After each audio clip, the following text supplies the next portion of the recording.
My parents wanted me to forgive my sister for stealing my fiancé, but her pregnancy revealed an even bigger betrayal. The baby might not be his. I, 30F, never thought I'd be in this situation. 5 years ago, I was engaged to Daniel, 32M, the man I believed was my soulmate. We met at a tech conference where we were both speakers. I was presenting on new developments in cybersecurity, while Daniel was discussing AI applications in software engineering. We hit it off immediately, bonding over our shared passion for technology and our love of sci-fi movies. Our relationship progressed quickly. Within a year, we moved in together, and by our second anniversary, Daniel proposed. I was over the moon. We started planning our dream wedding, a small, intimate ceremony in a beautiful garden followed by a reception at our favorite restaurant. Growing up, I always felt like the odd one out in my family. My younger sister, Stella, 27F, was the golden child. She was prettier, more outgoing, and seemed to excel at everything she tried. Our parents, especially our mom, doted on her constantly. Stella was a talented artist, and our parents never missed a chance to show off her latest paintings or sculptures at family gatherings. I, on the other hand, was the quiet, studious one. I found solace in computers and coding from a young age. While Stella was winning art competitions, I was building my first website. My parents never quite understood my passion for technology. They'd smile politely when I tried to explain my latest coding project, but their eyes would glaze over. It was clear they found Stella's artistic pursuits more relatable and impressive. Despite this, Stella and I were close growing up. We shared a room until I left for college, and she was always there to lend an ear when I needed to talk. When I came out as bisexual in high school, Stella was my biggest supporter, standing up for me when our more conservative relatives made insensitive comments. Our relationship changed when Stella left for art school in Europe. We drifted apart, our conversations becoming less frequent and more superficial. I focused on building my career as a software engineer, climbing the ranks at a prestigious tech firm. When I met Daniel, I finally felt like I had something special that was just mine. Stella returned from Europe just as Daniel and I were deep into wedding planning. She'd finished her degree and was looking to start her career as an art curator. Our parents threw a big welcome home party for her, inviting the entire extended family. It was at this party that Stella met Daniel for the first time. They hit it off immediately, bonding over their shared love of modern art. Daniel had minored in art history in college, something I'd always found endearing but couldn't really relate to. I was happy they got along, thinking it would make family gatherings easier. They started spending more time together, with Stella asking Daniel for career advice since he had connections in the art world through his tech projects with museums. I didn't think much of it at first. I trusted Daniel completely, and despite our differences, I never thought Stella would betray me like that. I was busy with work, leading a major project that had me working late most nights. Daniel was supportive, often bringing me dinner at the office and listening patiently as I vented about work stress. About 3 months before our wedding, I started noticing changes in Daniel's behavior. He became distant and was always on his phone, smiling at texts. When I asked, he'd brush it off as work stress or wedding planning anxiety. I believed him, focused on my project at work and trying to finalize the last details of our wedding. One night, I finished my project earlier than expected and decided to surprise Daniel with takeout from our favorite restaurant. I picked up his favorite dish, spicy tuna rolls and tempura, and headed home, excited to spend a quiet evening together after weeks of barely seeing each other. When I opened the door to our apartment, I heard laughter coming from our bedroom. Thinking Daniel was watching a funny video, I walked in, still holding the takeout bags. What I saw made me drop them in shock.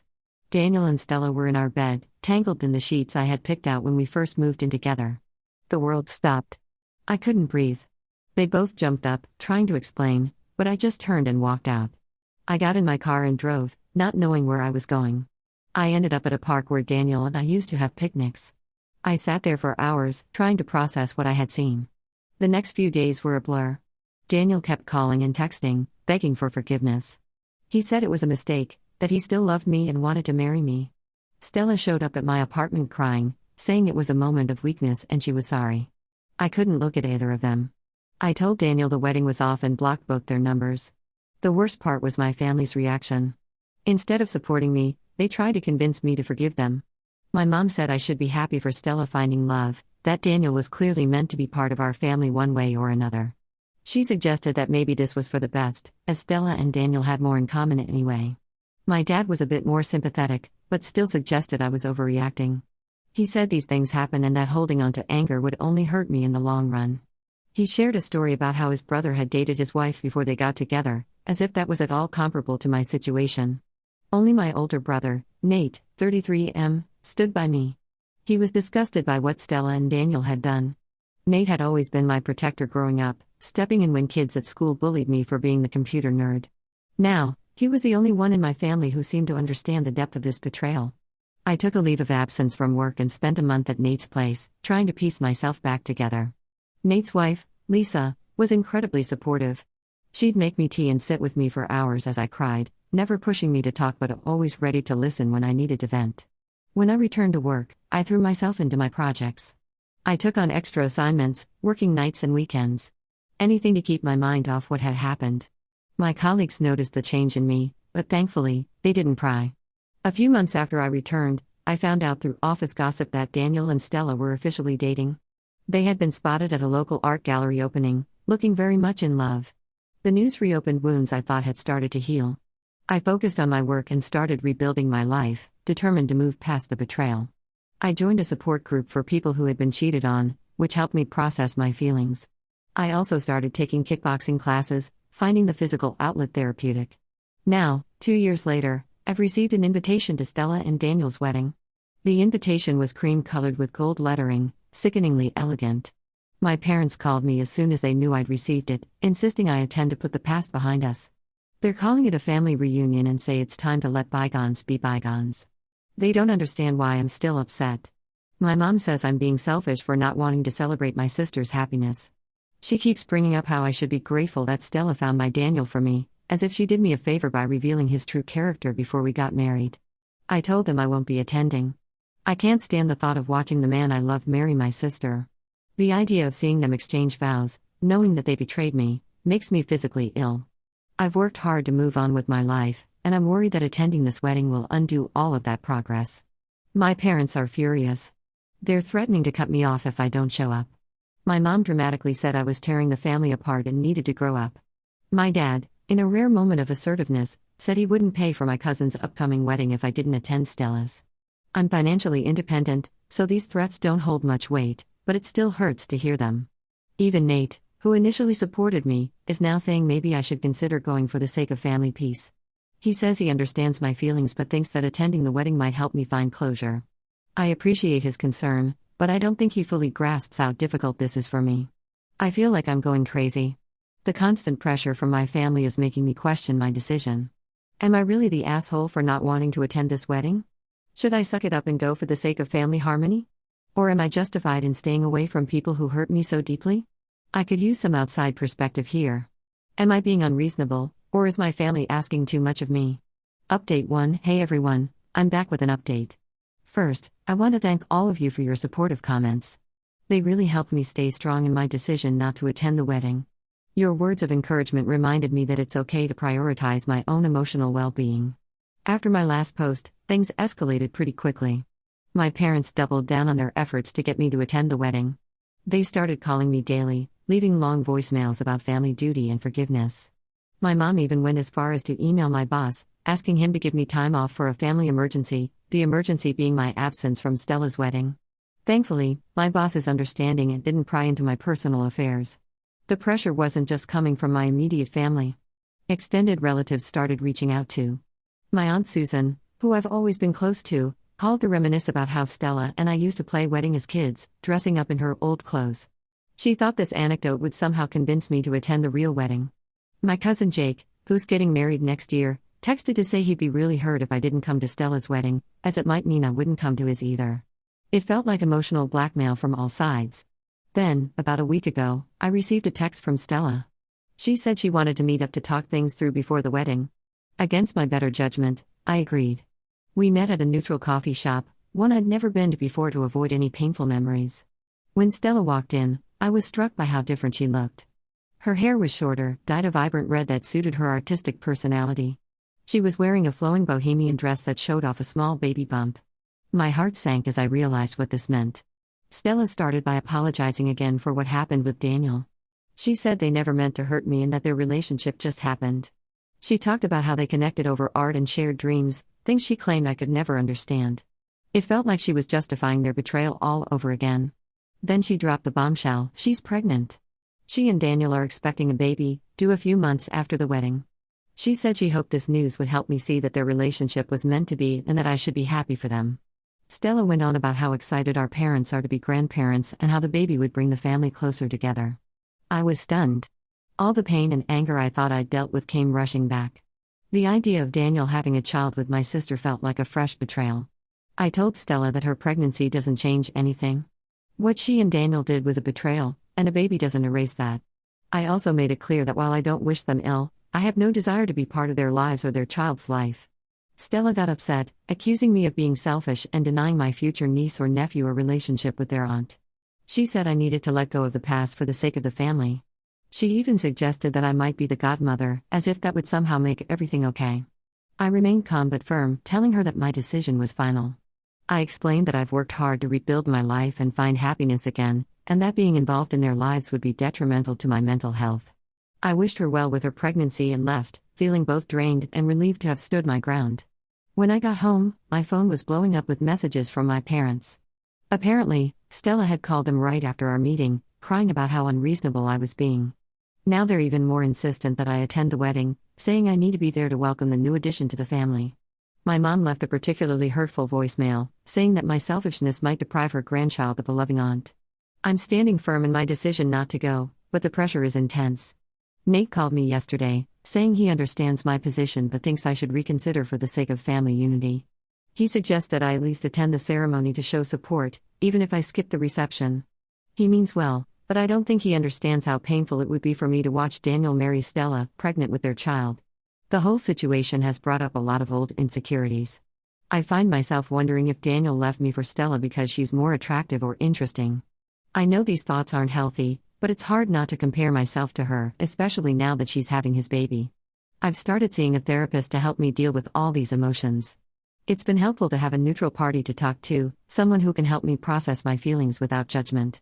My therapist has been supportive of my decision not to attend the wedding, reminding me that it's okay to set boundaries, even with family. Work has been my saving grace through all of this.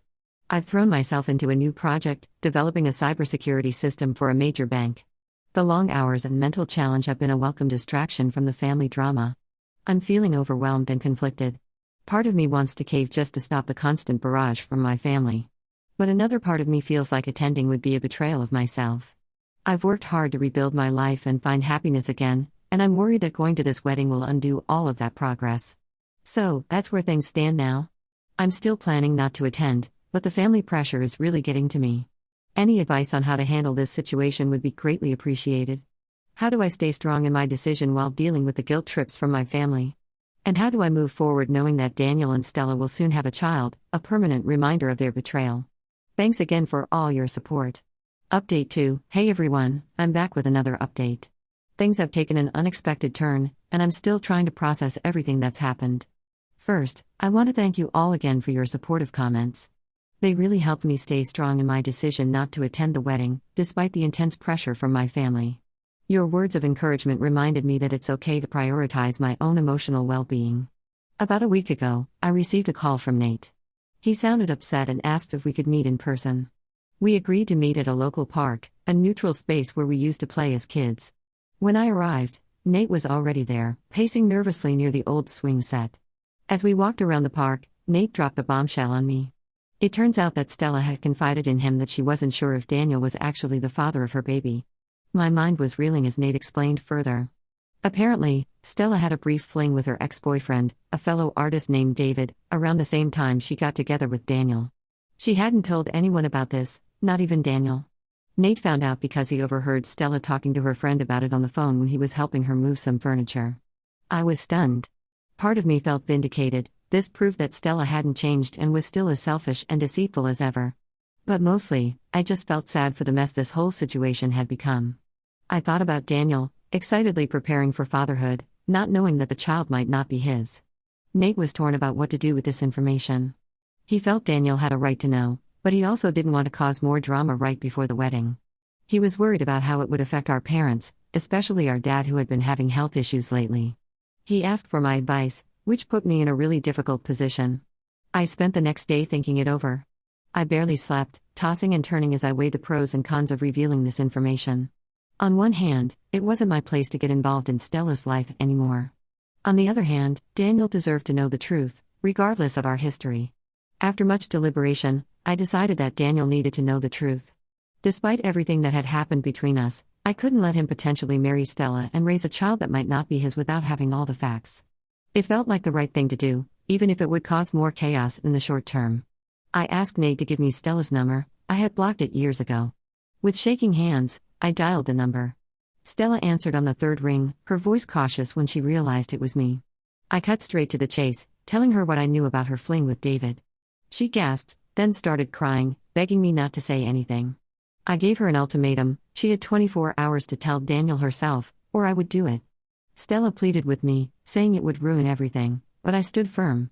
I told her that Daniel deserved to know the truth before the wedding, and that if she truly loved him, she would be honest with him. The next day, I received a flurry of angry messages from my parents. Apparently, Stella had told Daniel, and all hell had broken loose. The wedding was called off, and Daniel had moved out of their shared apartment. My mom's messages were particularly vitriolic, accusing me of deliberately sabotaging Stella's happiness out of jealousy. My dad, usually the calmer one, left a voicemail saying he was deeply disappointed in me. My parents blamed me for ruining Stella's life and accused me of being vindictive. They said I should have kept quiet and let Stella and Daniel be happy. I stood my ground, telling them that Daniel deserved to know the truth, regardless of my history with them. I reminded them that Stella was the one who chose to be unfaithful, both to me and now potentially to Daniel. Nate has been supportive throughout this whole ordeal. He agrees that we did the right thing, even though it's caused so much chaos in the family.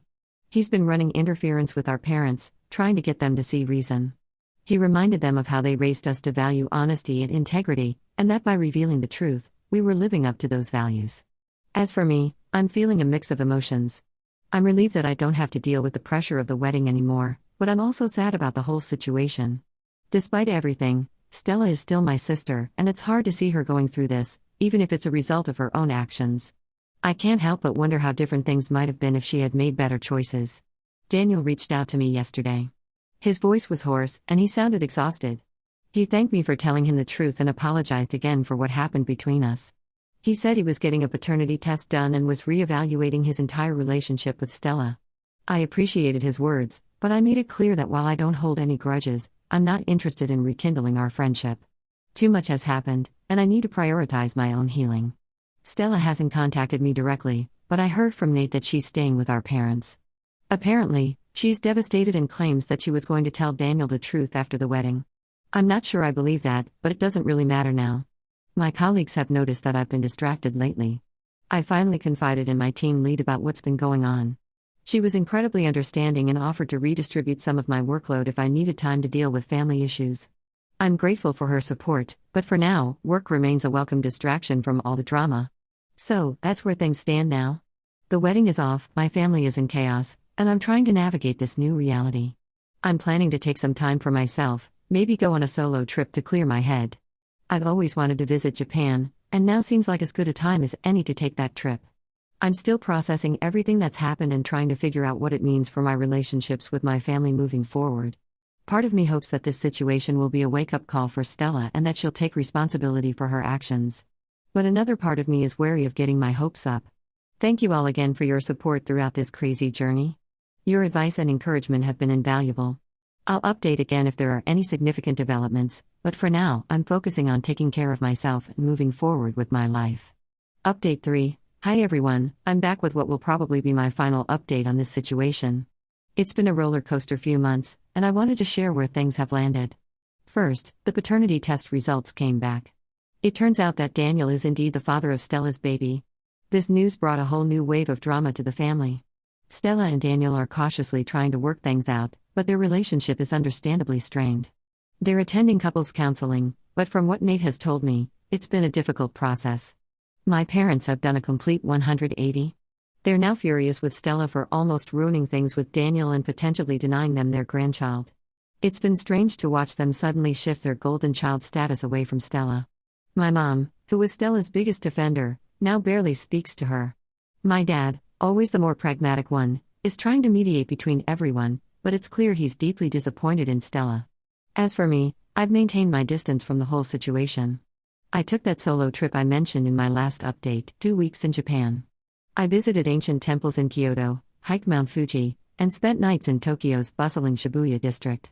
It was exactly what I needed to clear my head and gain some perspective. The trip gave me time to reflect on everything that's happened over the past few years. I realized that while the betrayal still hurts, I'm no longer angry. Instead, I feel a sense of sadness for what could have been, but also gratitude for the lessons I've learned about self-worth and the importance of surrounding myself with people who truly care about me. When I returned, I had a long talk with Nate. He's been my rock throughout this whole ordeal, and I realized I needed to make some changes to protect my own peace of mind. I decided to move to a new city for a fresh start. I found a great job opportunity in Seattle, leading a cybersecurity team for a major tech company. I'm excited about this new chapter in my life. I told my family about my decision to move. As expected, their reactions were mixed. My parents were upset, accusing me of abandoning the family when Stella and Daniel need support. I calmly explained that I needed to do what was best for me, and that meant putting some physical distance between us. Nate understood completely and has already planned a visit once I'm settled. Stella reached out to me before I left. We met for coffee, and it was complicated. She apologized again for everything that had happened and said she understood why I needed to leave. She looked tired and subdued, a far cry from the vibrant, confident sister I remembered. It was a bittersweet conversation.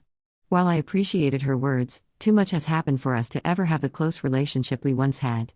I wished her well with the baby and her attempts to rebuild her relationship with Daniel, but made it clear that I needed space to heal. Daniel also contacted me to wish me well in my new job. He expressed regret for how things had turned out and said he hoped I found happiness in my new home.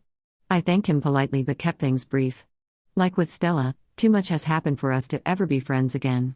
Nate is the only one I plan to stay in regular contact with. He's been supportive of my decision to move and has promised to visit once I'm settled. We've already planned a hiking trip in the Pacific Northwest for next summer. As I pack up my apartment and prepare for this big change, I'm feeling a mix of emotions. There's sadness for the family relationships that have been irreparably damaged, but also hope and excitement for what the future holds. I'm looking forward to exploring a new city, making new friends, and focusing on my career. This whole experience has taught me a lot about setting boundaries, standing up for myself, and the importance of surrounding myself with people who truly have my best interests at heart. It's been a painful journey, but I feel stronger and more self-assured than ever before.